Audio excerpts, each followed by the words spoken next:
Welcome back to Parenting 301. This session we're going to talk about avoiding the attitude trap.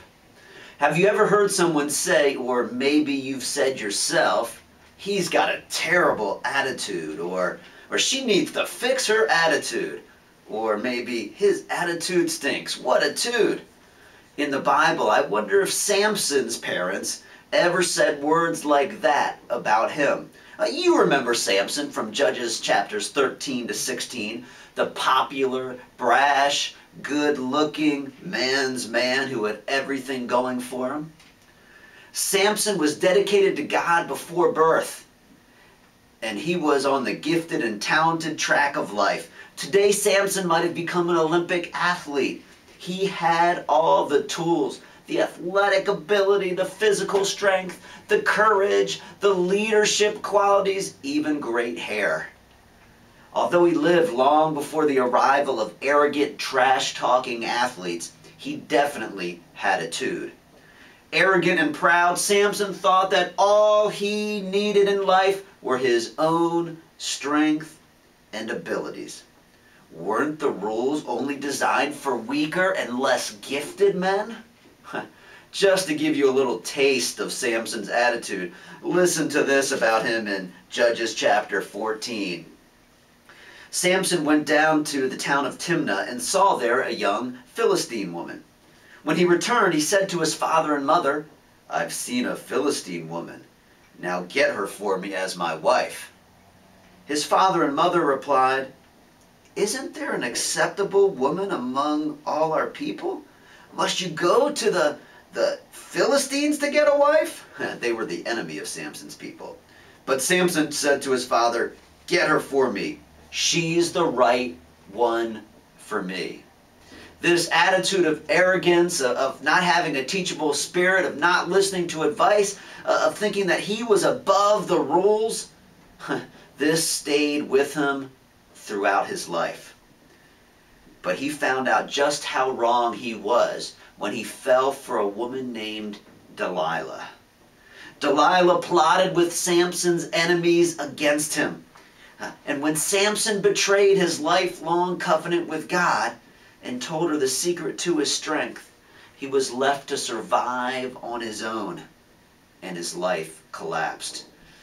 You might recall the story. Samson was nagged and nagged by Delilah, and he played this game with her, but even though she was conspiring against him, his lust for her was so great that he thought he could handle it.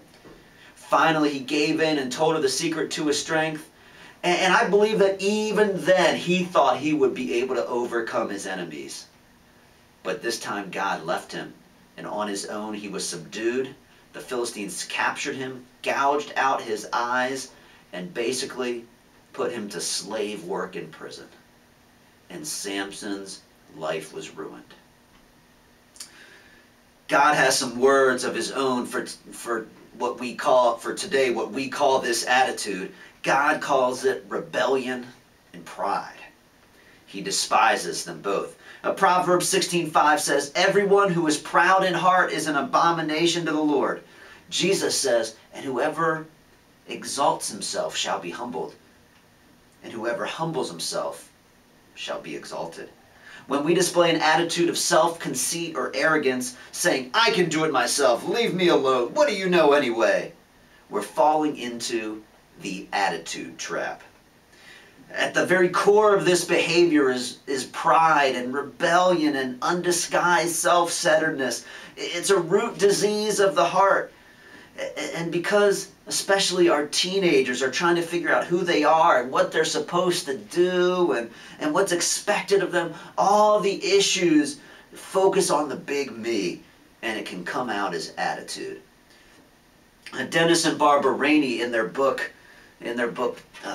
Parenting Adolescents say that there's 3 convictions that students need to really form in their lives to help them avoid falling into the attitude trap time and time again. The first conviction is this: if I am to grow up and become a true disciple of Jesus, I must submit my will to God. I recommend studying the book of Proverbs with your teens. It has great practical wisdom about God's will for your life. I also recommend keeping in mind the story of Samson. You know, some stories inspire us to greatness, and other stories remind us of the path we don't want to go down. And the story of Samson is sadly one of those. Samson's biggest troubles in his life came about when he did not submit to God's will. The second conviction we want our children to develop is this.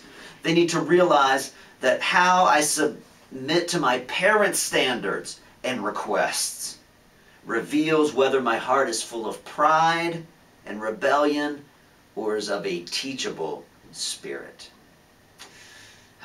Kids, as they head through adolescence, their attitude towards their parents change. They take their parents down from the pedestal and start to think, are my parents taking dumb pills? They don't get it anymore. And even in those circumstances, they need to have a teachable spirit, and we need to talk with them and challenge them to listen, to take advice, to be teachable.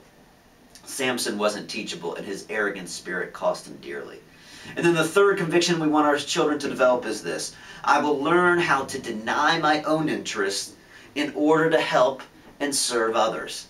One of the best cures for a selfish, me-centered attitude is to give ourselves to others. Jesus modeled this when he said, "And whoever wishes to be first among you shall be your slave. Just as the Son of Man did not come to be served, but to serve and to give his life as a ransom for many." Practice shifting your focus from yourself to the needs of others. The bottom line is this. Real life is about serving others with humility, whether in our relationship to Christ or whether in sharing one of our prized possessions with someone else. We're learning how to walk humbly with God and to reach out to others with a servant spirit. Parenting 301.